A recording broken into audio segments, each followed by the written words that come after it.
Hello everyone, welcome to History and Culture. According to relevant sources, eunuchs, also known as castrates, palace attendants, or gongs, were men who had been castrated in ancient Chinese courts, primarily responsible for various palace chores. Due to their close relationship with the imperial family, eunuchs sometimes gained the trust of the rulers. And during periods such as the Eastern Han, Tang, and Ming dynasties, they even held power over national affairs. Because eunuchs were castrated, they lost their reproductive abilities. Typically lacked facial hair and Adam's apples, and their voices were often higher-pitched. From a physiological standpoint, eunuchs could not be considered complete men. But they also could not be classified as women due to their significant differences from females. As a result, eunuchs were often viewed as existing in a state of being neither male nor female. However, historically, some powerful eunuchs had multiple wives and concubines, which seems quite strange. According to relevant experts, eunuchs marrying wives was known as dui shir, literally, sharing food. In history, it was not uncommon for eunuchs to have wives, and such marriages had already become a common occurrence. As early as the Han dynasty, eunuchs formed families with palace maids. Gao Lishir, a famous eunuch during the Tang dynasty, held high authority and even married a woman from the Liu family. During the late Qing dynasty, a prominent eunuch named Xiao Dezhang, who succeeded Li Lianying, was known for having multiple wives and concubines. It is said that before entering the palace, Xiao Dezhang had already married a woman named Tang, who passed away early. He later took 2 concubines. After Empress Dowager Longyu's death, he left the palace and later in Tianjin, bought a prostitute named Zhang Shaoxian, who became his final wife. After the fall of the Qing dynasty, many eunuchs returned to civilian life. Those who had accumulated wealth during their time in the palace continued to live in luxury. And marrying wives was no longer a secret. Instead, it was done openly, with much fanfare.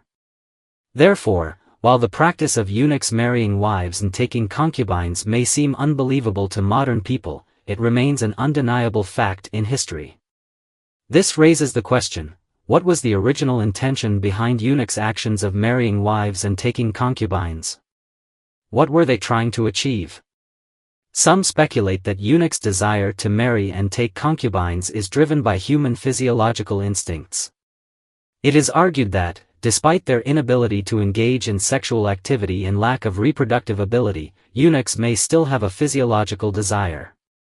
The only possible explanation is that their castration surgery was not entirely thorough, and although they lacked male hormones to maintain masculine traits, their physical desires remained.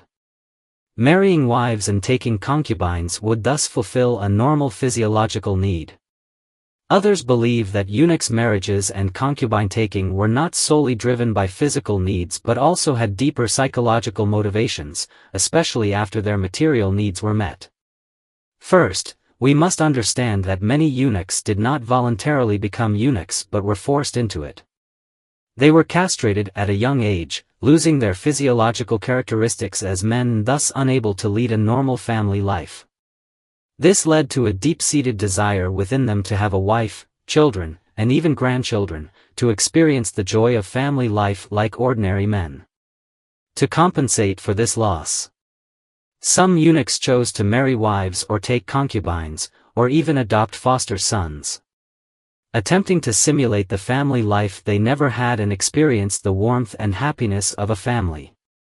Additionally, eunuchs marrying wives and concubines was also a way for them to flaunt their power and status.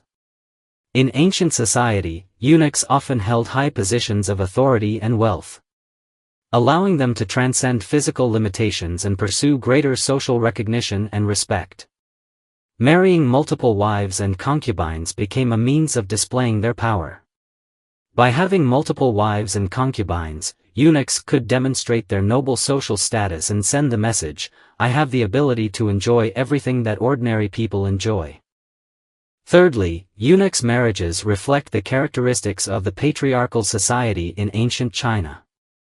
In this societal system, having a family, continuing the family line, and passing down the family legacy were basic societal and familial expectations.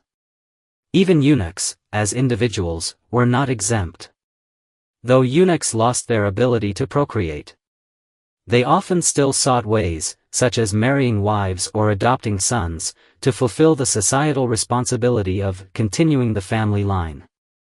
Therefore, from the perspective of family and social norms, the marital actions of eunuchs might not have been solely driven by personal desire but were also influenced by broader family expectations and societal culture. In conclusion, the phenomenon of eunuchs marrying wives and taking concubines reflects a complex interplay of physiological, psychological, and social-cultural factors. It is worth mentioning that many people who enjoy watching historical dramas about the Qing dynasty may have heard of the name Li Lianying, the powerful eunuch. When we think of Li Lianying, we not only recall his position in the imperial palace but also the deep affection between him and Empress Dowager Cixi. Here, we will briefly explore Li Lianying's life and his relationship with Cixi. Li Lianying, whose birth name was Li Jinsi, was born in the 28th year of the Daoguang reign, 1848, in Jiaqing County, Hebei Province. He came from an ordinary family, but fate led him down an extraordinary path. At the age of 13, he was selected to enter the palace and became a eunuch, marking the beginning of his close connection with the Qing imperial court. After entering the palace, Li Lianying gradually gained the favor of Empress Dowager Cixi. By the 6th year of the Tongzhi reign, 1867, he was appointed as the second-in-command and given the name Lianying. From then on, he became one of Cixi's most trusted and favored courtiers. In fact, Li Lianying held a special place in Cixi's heart, and he was one of the most powerful eunuchs in the Qing court. To demonstrate her regard for Li Lianying, Empress Dowager Cixi broke with court traditions, overriding the customary practice that eunuchs could only hold positions up to the 4th rank. She specifically promoted him to the position of a second-rank chief eunuch, giving him authority over all the palace eunuchs. Li Lianying spent over 50 years in the palace, almost accompanying Empress Dowager Cixi throughout her life. He can be considered one of the most influential eunuchs during the late Qing dynasty. During this period, not only did Li Lianying establish a strong personal bond with Cixi, but he also became a crucial assistant in her political decision-making. He was the first person to refer to Cixi as Old Buddha, a title that reflects his unique position in the palace. Although Empress Dowager Cixi was a ruler with a strong desire for political power, she had a profound sense of emotional vulnerability in her personal relationships. Over the years, the attendants around her changed frequently, but Li Lianying remained one of her most trusted figures. As mentioned in the book Late Qing Palace Life Observations, Li Lianying personally arranged Empress Dowager Cixi's daily meals and schedule, often sending eunuchs or going himself to check on her. When Cixi resided at the Western Garden and the Summer Palace, she often initiated walks with Li Lianying, and sometimes, late at night, the two would discuss concepts of immortality in her private chambers. This shows that Li Lianying's importance to Cixi went beyond work. He was indispensable in her personal life. Li Lianying was very skilled at flattering Cixi, often going to great lengths to please her. On one occasion, when Cixi was celebrating her birthday at the Summer Palace, Li Lianying organized a release of birds and fish. However, when Li Lianying opened the bird cages and fish baskets, the birds and fish flew or swam away, but soon they all returned to their cages. Li Lianying cleverly said, "Old Buddha, your blessings are so great that even the birds and fish can't bear to leave." Although Empress Dowager Cixi understood there might be some trickery involved, she was still delighted and generously rewarded Li Lianying. In fact, Li had trained the birds and fish to return after being starved for a day, intending to use them to please Cixi. Overall, Li Lianying was not only a trusted assistant to Empress Dowager Cixi but also became a shadow in her life. Their relationship had long transcended the ordinary master-servant dynamic and had evolved into a profound emotional bond. This is the History and Culture Channel. Liking and subscribing are the greatest help and support to us. Thank you everyone and see you in the next time.